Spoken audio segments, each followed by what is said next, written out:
Assalamualaikum warahmatullahi wabarakatuh, sahabatku. Ketemu saya lagi, saya Suyitno Irmim. Video kali ini saya akan mengambil topik Motivation by the Best Wishes. Video ini ya mungkin kira-kira memakan waktu sekitar 60 menit begitu ya, tetapi sangat bermanfaat, tentu sangat diperlukan ya untuk kita membangun motivasi ini gitu. Ya, baik kita mulai. Semua kegiatan ya yang kita lakukan, terutama di tempat kerja, ya pasti memerlukan yang namanya motivasi ya. Untuk bisa melakukan kegiatan apapun perlu adanya motivasi atau semangat. Motivasi itu akan muncul dari sumber ya, dari dua sumber. Saya tidak terlalu banyak menggunakan teori-teori motivasi, yang saya akan secara praktis dari pengalaman-pengalaman saya akan membagi dua saja ya. Di keberadaan motivasi itu ada dua sumber, yaitu motivasi karena pengaruh dari luar atau eksternal, yaitu sebagian besar adalah reward and punishment dan juga kepemimpinan, juga peraturan-peraturan ya. Dan yang kedua itu adalah motivasi karena pengaruh dari dalam diri sendiri, yaitu satu kesadaran dan juga yang penting ini bahwa adanya keinginan-keinginan mulia ya. Jadi motivation by the best wishes itu saya maksudkan adalah motivasi ya dengan keinginan-keinginan atau melalui keinginan-keinginan yang mulia ya. Ini materi ini akan membahas bagaimana membangun motivasi kerja melalui keinginan-keinginan yang mulia gitu ya. Yang pertama, keinginan mulia itu bahwa aku ingin bermanfaat bagi orang lain. Jadi sebagai karyawan ya, sebagai pegawai ya, yang pertama ya, ingin ya selalu bermanfaat bagi orang lain. Sebaik-baiknya manusia adalah orang yang bermanfaat bagi orang lain. Begitu kata Nabi. Bermanfaat bagi orang lain sekaligus bermanfaat bagi diri sendiri. Jadi kalau kita ini memberikan manfaat kepada orang lain, sebetulnya kita juga memberikan manfaat kepada diri kita sendiri gitu. Ya. Kemudian kalau kita ini ingin bermanfaat bagi orang lain, berarti harus memberikan kontribusi kinerja yang maksimal ya di tempat kerja kita atau di perusahaan ini di mana kita kerja. Kemudian kita harus bisa memaksimalkan ya kemampuan kita dan dibarengi juga kemauan. Jadi antara potensi dengan motivasi kita maksimalkan, karena kita kepingin ya kita ini bermanfaat bagi orang lain ya. Kalau kita bermanfaat bagi orang lain, kinerja kita di tempat kerja itu harus yang bagus. Kemudian kita ya untuk bisa bermanfaat ya bagi orang lain, itu juga bagi perusahaan tentu ya, itu memelihara motivasi tetap stabil tinggi, karena yang paling sulit ya di antara dua faktor kinerja ini, yaitu potensi dan motivasi ya, kemauan dan kemampuan. Yang paling berat itu adalah kemauan atau namanya motivasi ini. Kemudian karena motivasi ini sangat tergantung pada perasaan, maka kita harus mampu mengendalikan perasaan-perasaan yang menyebabkan ya kita turun semangat. Dan perasaan yang sangat mengganggu, yang menjadi musuh motivasi adalah perasaan kecewa. Jadi kita harus bisa mengelola, mengendalikan supaya rasa kecewa yang masuk atau yang terjadi di dalam diri kita itu segera hilang, segera turun, sehingga semangat kita akan kembali tinggi, ya. Terus kemudian kita kepingin bermanfaat bagi orang lain, tentu kita senang melihat orang lain kalau itu bisa menikmati karya-karya kita. Jadi intinya karena kita ini kepingin bermanfaat bagi orang lain, maka kinerja kita atau semangat kita ini harus tinggi gitu, ya. Jadi karena ada keinginan kepingin bermanfaat bagi orang lain, semangat itu juga akan terpengaruh, ya. Jadi menjadi lebih hebat gitu semangat kita, ya. Kemudian aku ingin menjadi teladan bagi orang lain. Jadi untuk bisa meningkatkan motivasi itu kalau kita ini ada satu keinginan, kita ini di dalam atau di tempat kerja ingin menjadi teladan. Jadi apakah posisi kita ini sebagai karyawan, kemudian supervisor atau pimpinan, tapi tetap kita ini memiliki prinsip bagaimana kita menjadi teladan bagi orang lain. Artinya sikap dan perilaku kita ini pantas untuk ditiru ya orang lain, sehingga untuk bisa memenuhi keinginan kita sebagai teladan, maka kita harus memiliki motivasi kerja yang tinggi gitu, ya. Jadi teladan tentu untuk hal yang positif gitu, berusaha mengerjakan tugas sesuai SOP. Jadi kalau kita kepingin dicontoh orang lain, ya kita harus bekerja mengerjakan sesuatu tugas sesuai dengan SOP-nya. Kemudian menjaga sikap dan perilaku kita tetap stabil baik gitu. Kemudian tentu ini menghindari hal-hal yang negatif gitu. Karena hal negatif tidak mungkin orang lain mencontoh gitu. Atau mungkin kita tidak mau mencontohkan hal-hal yang negatif sehingga nanti ditiru orang lain, itu hal yang tidak baik gitu. Kemudian memberikan contoh bagaimana bekerja ya yang baik, ya. Tentu di dalam bekerja itu yang paling menonjol kalau kita kerja baik itu kan kalau kita memiliki semangat yang tinggi dibarengi dengan kemampuan yang tinggi sehingga hasil atau kinerja kita bisa baik gitu. Kemudian kita harus bisa bekerja keras, ya, bekerja cerdas, tuntas, pantas, dan yang penting lagi adalah kerja ikhlas. Kemudian yang berikutnya adalah menjaga kualitas kerja kita, ya. Jadi kalau kita kepingin jadi teladan, ya tentu kita harus menjaga kualitas kerja kita, ya, itu tetap stabil tinggi gitu. Kemudian jadi teladan mempengaruhi semangat kerja. Jadi intinya bahwa kalau kita kepingin atau memiliki keinginan untuk bisa menjadi teladan, maka akan mempengaruhi di dalam kita melaksanakan kegiatan kerja, terutama semangat kerja kita. Kemudian berikutnya, keinginan berikutnya adalah aku ingin kerja dengan hati yang senang.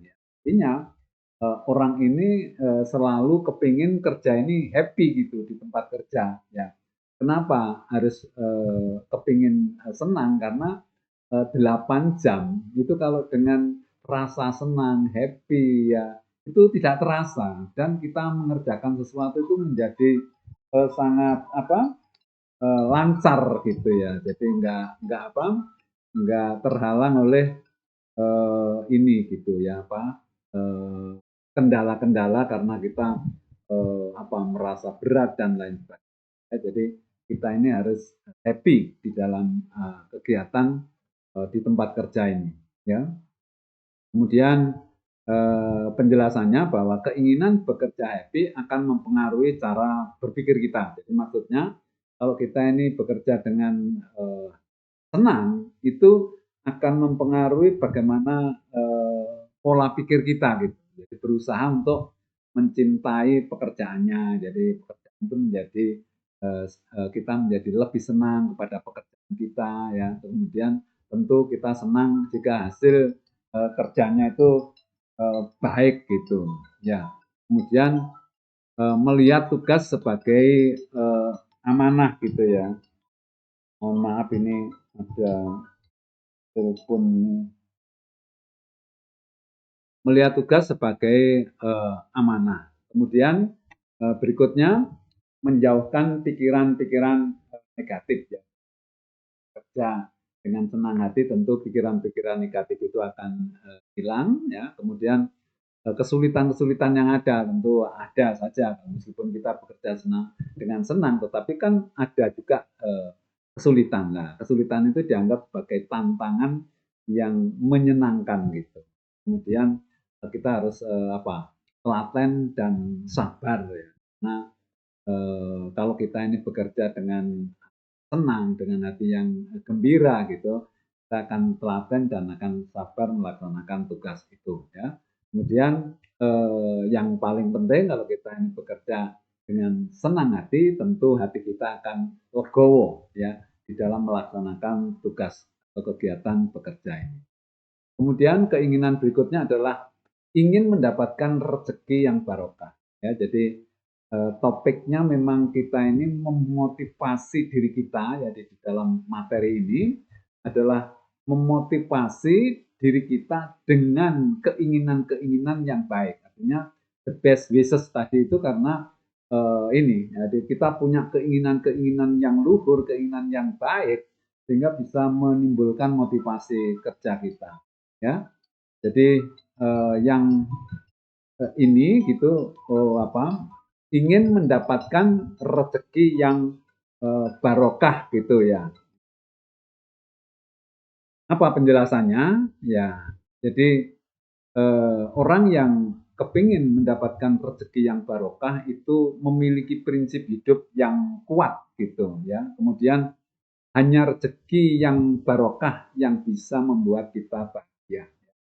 Karena terus terang bahwa kalau kita ini rezeki yang kita dapatkan itu tidak barokah, tentu ada saja hal-hal yang membuat kita ini menderita begitu. Sehingga prinsip hidupnya harus ini bahwa rezeki yang barokah lah yang akan membuat kita hidup bahagia.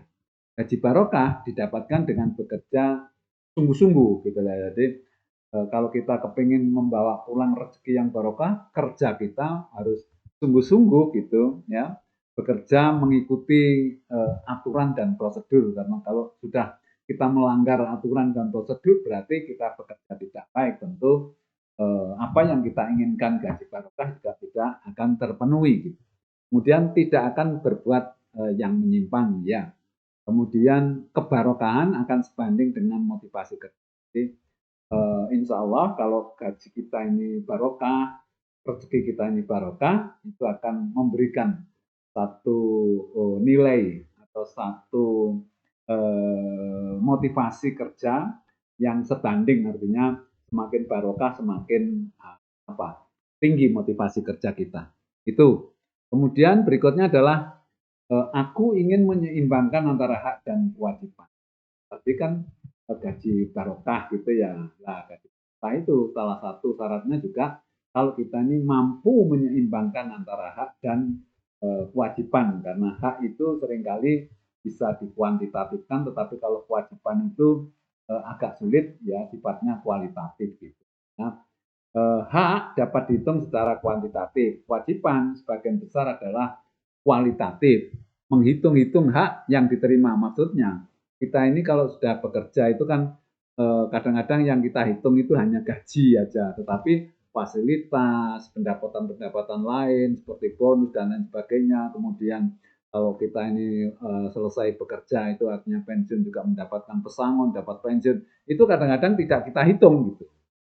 Atau mungkin kalau kita sebagai pejabat itu kadang-kadang tidak menghitung fasilitas-fasilitas itu harus kita hitung, kita uangkan sehingga hak yang kita terima itu ternyata besar gitu lah. Nah, oleh karena itu kita dengan tahu bahwa dengan menghitung hak yang kita terima ya secara keseluruhan, baik itu dalam bentuk non uang maupun uang, itu kita uangkan semua sehingga kita tahu, sehingga kita akan ada semangat untuk kita bekerja untuk menyeimbangkan antara hak dan kewajiban gitu ya.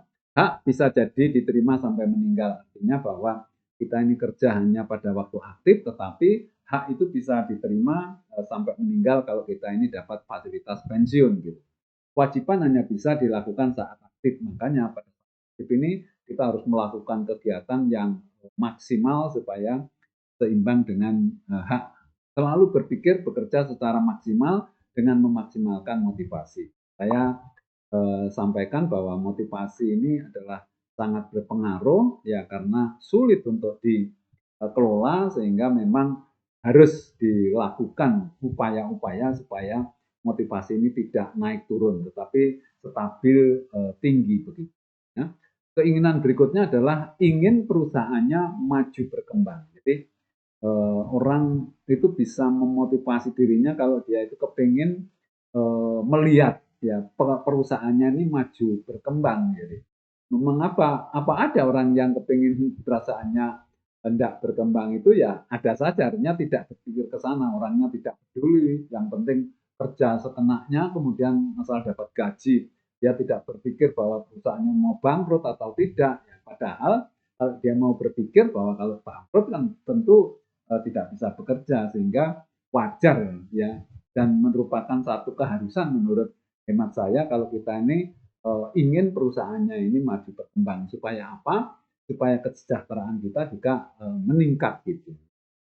Ya, eh, orang yang menginginkan perusahaannya berkembang akan selalu berpikir bagaimana perusahaannya bisa terus maju, tidak asal kerja, tentu kerja yang serius, senang melihat perusahaannya meningkat terus, hidup terus gitu, berkembang, perusahaannya tidak berusaha tidak menjadi bagian dari masalah gitu. Jadi kita kalau kepingin perusahaannya maju ya jangan bikin masalah gitu ya. Merasa prihatin jika perusahaannya mengalami. Jadi kalau orang prihatin berarti orangnya mau berkorban, mau menyumbangkan tenaga dan pikirannya semaksimal mungkin untuk kepentingan. Kemudian selalu siaga pikiran dan tenaga untuk membantu perusahaan. Jadi setiap saat ya kita siapkan diri kita untuk selalu membantu perusahaan. Kemudian kepentingan perusahaan menjadi prioritas. Jadi kalau kita memprioritaskan perusahaan maka kita pun ya kepentingan kita pun akan mengikuti. Itu keinginan yang berikutnya adalah kalau kita ini ingin menjadi pemecah masalah. Jadi di tempat kerja itu kan tentu banyak masalah-masalah. Ya. Jadi untuk membangun semangat itu kalau kita ini membangun satu keinginan untuk bisa menjadi pemecah masalah. Jangan justru sebaliknya kita menjadi pembuat masalah gitu ya. Tidak pernah mau diam dan yang selalu kepingin menyelesaikan masalah itu tidak pernah mau diam, jadi berusaha terus mencari kesibukan, selalu mencari kegiatan, ya, tidak mau melihat ada ketidakberesan, kemudian hadir dalam setiap ada masalah, ya, berpikir mencari alternatif solusinya, bagaimana menyelesaikan masalah yang muncul itu, gitu. Kemudian membuang jauh-jauh egonya, artinya kepentingan-kepentingan pribadi itu dijauhkan, ya. Merasa puas jika mampu menyelesaikan masalah. Jadi ada semacam kepuasan karena kepuasan ini akan sebanding dengan motivasi. Itu kita mampu menyelesaikan, mampu membantu menyelesaikan masalah, ada semacam kepuasan di dalam diri kita. Nah, kepuasan ini akan mendorong semangat untuk bekerja lebih baik. Kemudian berikutnya adalah ingin memuaskan semua pihak. Jadi kalau kita ini di dalam bekerja itu kan ada apa ya namanya stakeholder ya nanti. Jadi bagaimana caranya kita ini bisa membuat stakeholder itu puas gitu ya. Stakeholder itu bisa pemegang saham, pemilik ya, kemudian karyawan ya, kemudian pemasok, kemudian mitra kerja, masyarakat itu semua termasuk stakeholdernya ya. Kepuasan stakeholder adalah number one, jadi diutamakan, prioritaskan. Skop kecil, ya di dalam skop kecil dia akan berusaha untuk memuaskan siapa? Ya tentu yang terkait langsung di tempat kerja itu adalah atasannya, temannya, dan juga bawahannya. Itu dia berusaha untuk membuat atau memuaskan mereka. Ya. Sadar jika tidak bisa bekerja sendiri ya, karena di perusahaan itu nggak mungkin kita kerja sendiri ya. Supaya kita ini bisa bekerja melaksanakan tugas dengan baik, tentu kita harus memuaskan teman-teman atau next prosesnya atau proses berikutnya gitu. Kemudian memiliki prinsip win-win solution, jadi sama-sama enak itu bagaimana gitu. Kemudian kepuasan memacu motivasi kerja. Saya sampaikan tadi bahwa tingkat kepuasan itu akan mempengaruhi motivasi kerja kita ya. Kunci kinerja ada di motivasi. Jadi kita berkali-kali memang ini bicara kita ini memang antara motivasi dan keinginan. Jadi keinginan-keinginan itu yang nanti akan memunculkan motivasi.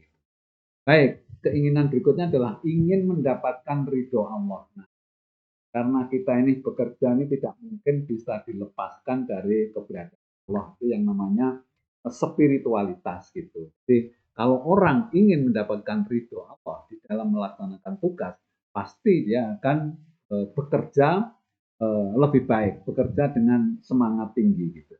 Ya, jadi ridho Allah sangat penting untuk mendapatkan kelancaran dari semua kegiatan karena semua yang kita lakukan itu sangat tergantung kepada Allah, sehingga kalau Allah ridho, insya Allah kita diberikan kelancaran. Kemudian sadar bahwa manusia itu butuh Allah. Ya. Jadi kita ini tidak mungkin tidak butuh karena pada dasarnya kita ini tidak bisa apa-apa tanpa bantuan Allah ya.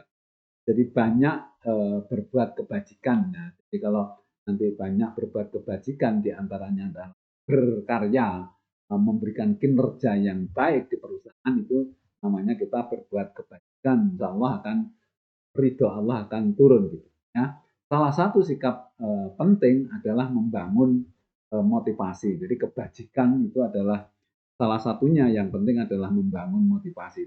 Kemudian sunatullahnya, ya sunatullahnya, hukum alamnya, bahwa kalau kita ini memiliki motivasi tinggi, kinerja juga akan tinggi. Ini sunatullahnya. Jadi insya Allah, walaupun Allah itu nanti menentukan, tetapi ada sunatullahnya. Jadi itu motivasi tinggi, insya Allah kinerja juga akan tinggi. Ya. Kemudian ridho Allah sangat mempengaruhi seluruh upaya yang kita dilakukan oleh manusia atau dilakukan oleh kita ini.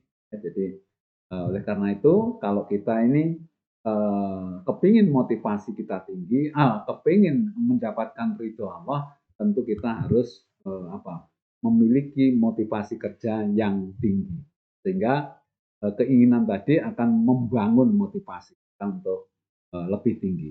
Kemudian ingin selalu bersyukur gitu ya. Jadi orang yang ingin selalu bersyukur itu selalu bisa ya melakukan hal-hal yang positif ya, karena bersyukur itu berarti akan memanfaatkan seluruh potensi yang ada yang diberikan oleh Allah kepada kita gitu.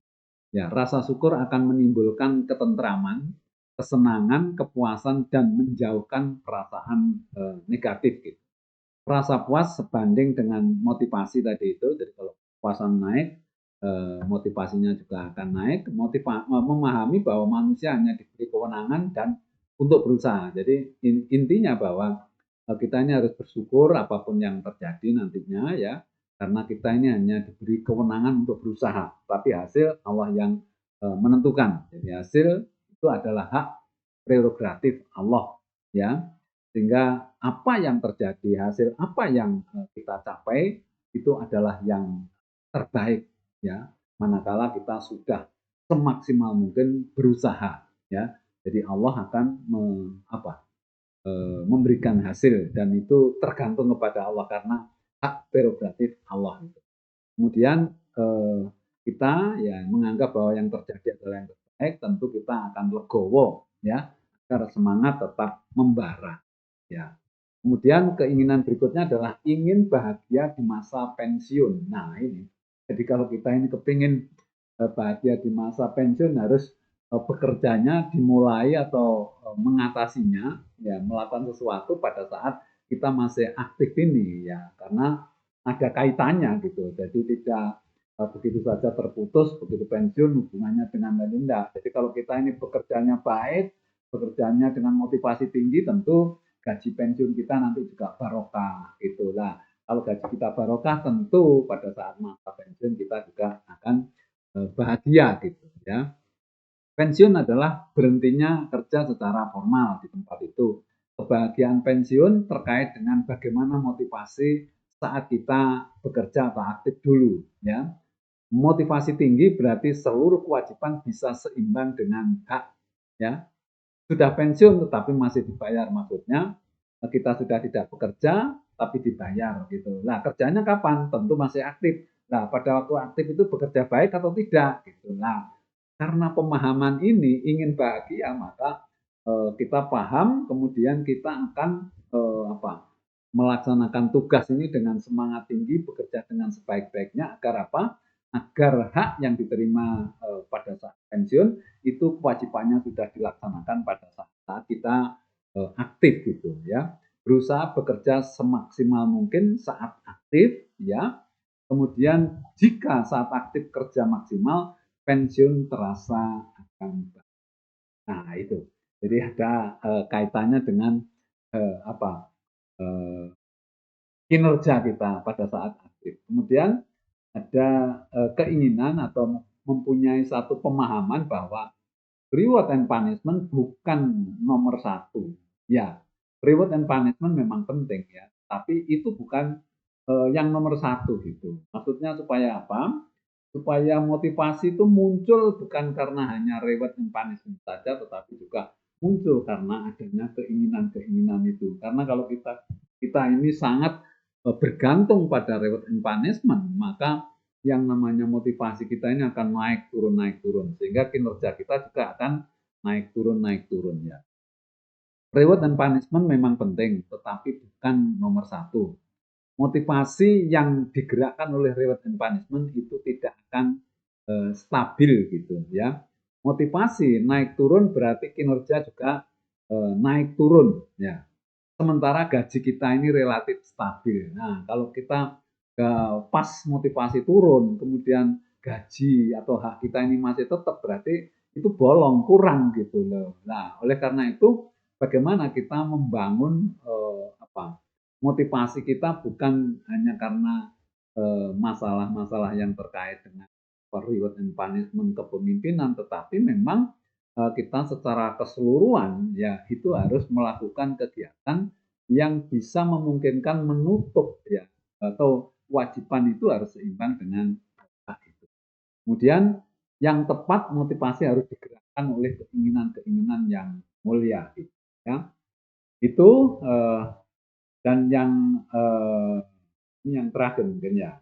Ini adalah keinginan bekerja itu bernilai ibadah. Jadi ini yang paling top juga, artinya kalau kita ini sudah ingin bekerja ini bernilai ibadah, berarti kita akan bekerja sesuai dengan yang diharapkan oleh Allah, bahwa manusia itu diciptakan hanya untuk beribadah kepada Allah. Nah, bagaimana supaya bekerja ini bernilai ibadah gitu. Ini ya, jadi yakin kerja ini bagian dari ibadah. Ya, kemudian meluruskan niat. Jadi niat kalau mau berangkat bekerja itu niat kita adalah beribadah kepada Allah, menjalankan atau kerja karena Allah gitu. Kemudian taat pada aturan dan prosedur dan ketentuan lain, SOP dan lain sebagainya itu supaya bernilai ibadah. Kemudian urusan kerja itu dipahami dengan pemahaman kita adalah urusannya dunia juga akhirat. Yang paling banyak justru di akhirat nanti gitu. Kerja dengan motivasi tinggi ya, ini berarti melaksanakan satu ketentuan ya, artinya ibadahnya justru semakin tinggi gitu ya. Itu ibarat kalau kita sholat lebih kusuk ya, kemudian wiritan lebih kusuk lagi begitu. Jadi kalau ibadah dalam bentuk kerja tentu motivasinya ini yang harus lebih tinggi ya. Kerja itu dapat rezeki dan pahala. Kita seringkali memahami bahwa kerja itu yang kita dapat hanya bayaran gaji itu. Tidak. Jadi justru yang paling banyak adalah pahala. Ya, pahala itu kalau uang jelas ya, tetapi yang namanya rezeki di dunia itu bisa kebahagiaan, ketentraman dan lain. Nah, nanti pahala di akhirat ya tentu surga dan lain sebagainya yang yang baik-baik itu pahala gitu ya. Dan itu jumlahnya bagaimana atau berapa banyaknya itu luar biasa banyak gitu. Kalau kita sholat untuk diri kita sendiri aja jumlah pahalanya banyak, apalagi kalau kita bekerja ya itu kepentingannya ya peruntukannya untuk orang lain gitu, sehingga kita bermanfaat bagi orang lain, wah itu pahalanya tentu banyak gitu ya. Kemudian yang terakhir ya supaya dicatat sebagai kita kerja ini harus ikhlas, harus legowo, harus lillahi ta'ala, hanya karena Allah, itu bisa dicatat sebagai ibadah. Itu ya sahabatku yang bisa saya sampaikan tentang membangun motivasi melalui keinginan-keinginan yang mulia. Jadi tadi banyak beberapa gitu, ada beberapa gitu ya. Ini dari keinginan-keinginan mulia itu akan muncul yang namanya motivasi, ya sehingga karena motivasi ini relatif kita kelola dengan keinginan-keinginan itu akhirnya stabil tinggi, maka kinerja yang kita hasilkan ada tinggi juga. Ya, sehingga kita bisa mengimbangi antara hak dan kewajiban, tetapi yang penting bahwa di dalam bekerja kalau kita motivasi tinggi berarti ibarat kita ibadah ritual itu khusyuk ya, kemudian konsentrasi, kemudian bacaannya dan lain sebagainya tepat sehingga ibadah itu akan diterima. Nah, mudah-mudahan kerja dengan motivasi tinggi dan penuh keikhlasan ini akan dicatat sebagai ibadah. Baik, kesimpulannya yang pertama, motivasi adalah faktor penting penentu kinerja. Yang kedua, motivasi bisa dipengaruhi eksternal maupun internal atau keinginan-keinginan mulia. Ya, pengaruh internal bisa kita kendalikan sendiri. Artinya kalau kita ini motivasi kita ini karena pengaruh internal, maka kita memiliki 100% kemampuan untuk mengendalikan. Tetapi kalau itu dari luar, maka akan dikendalikan dari luar. Oleh karena itu, kita harus merubah mindset kita bagaimana motivasi kita ini banyak ya dikendalikan dari internal, dari diri kita sendiri supaya bisa stabil. Jangan mengharapkan atau terlalu bertumpu pada hal-hal pengaruh dari luar, reward and punishment, kepemimpinan, ya bonus, wajib, waduh dan lain sebagainya itu oke lah, itu penting juga gitu. Tapi jangan ya hanya di situ, justru malah prosentasenya itu dikurangi saja. Katakanlah sekarang kalau 100% motivasi itu muncul 20% dari luar dan 80% karena muncul dari diri sendiri. Kemudian keinginan-keinginan mulia perlu diintensifkan agar motivasi bisa stabil tinggi. Kinerja berbanding lurus dengan motivasi. Jadi motivasinya tinggi, kinerjanya juga tinggi. Kemudian motivasi dengan keikhlasan tinggi membawa ke tingkat kepuasan diri. Dan yang terakhir, motivasi erat kaitannya dengan spiritualitas. Sahabatku, itu kira-kira yang bisa saya sampaikan yang kita mengambil topik memotivasi diri melalui keinginan-keinginan mulia. Ya, semoga bermanfaat. Terima kasih. Ya, kalau ada kurang salahnya saya mohon maaf. Saya akhiri. Wassalamualaikum warahmatullahi wabarakatuh.